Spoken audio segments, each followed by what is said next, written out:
President Joe Biden on Thursday criticized Republican lawmakers who have touted parts of the COVID-19 economic relief law that benefit their constituents despite having voted against the law, saying some people have no shame.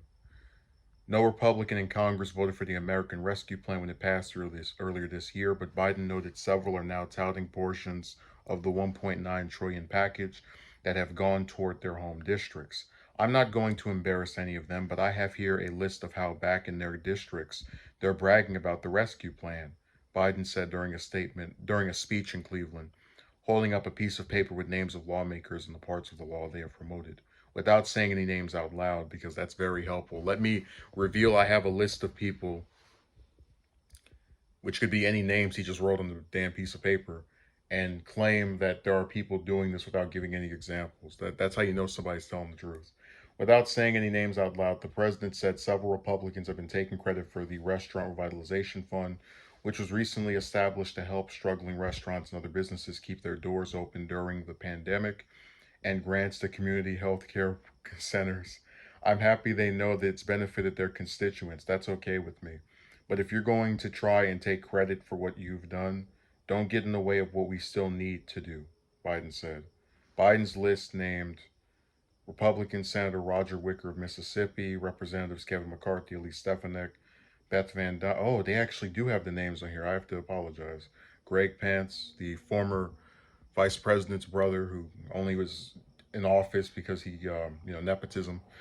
Um, Jamie Butler, Troy Balderson, Anthony Gonzalez. So one senator and about, even more. Wow. Excuse me, I made a mistake. This list is a little bit long, but yeah, one senator, and Wicker is just kind of lame. But I want to talk about one of the points of this. So it does suck to have legislation that you push for, that you advocate for, and then the opposing party not only opposes this legislation that you're supporting, but they also take it upon themselves to then say, "Oh yeah, look at these great things that came out of this bill that I was against." But they're able to get away with that because the media does not do a good job of actually holding these people accountable. Biden will read out a list of these people's names and it'll be played on TV maybe once or twice. And then these politicians, the ones that he named, are still going to get away with not supporting the policies they claim to support when it comes to their vote in Congress, but then also being able to then go around and brag about the effects that those policies have had that they did not support in their capacity as a lawmaker. Some people have no shame. He says it like they're really supposed to be embarrassed. Like, you're talking about a party that had a president who encouraged people to believe in misinformation about an election. And even after this person's actions was a factor at the very least, and a direct inspiration at the very worst, of causing a bunch of people to go up to the Capitol and act violently toward lawmakers, still support that person. I don't know what you expect. They showed they have no shame with that.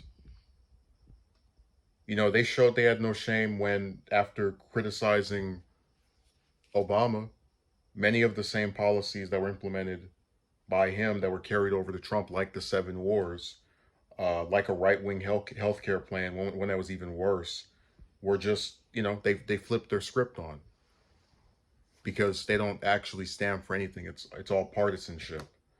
So yeah, some people have no shame, but that's just how a lot of politicians are.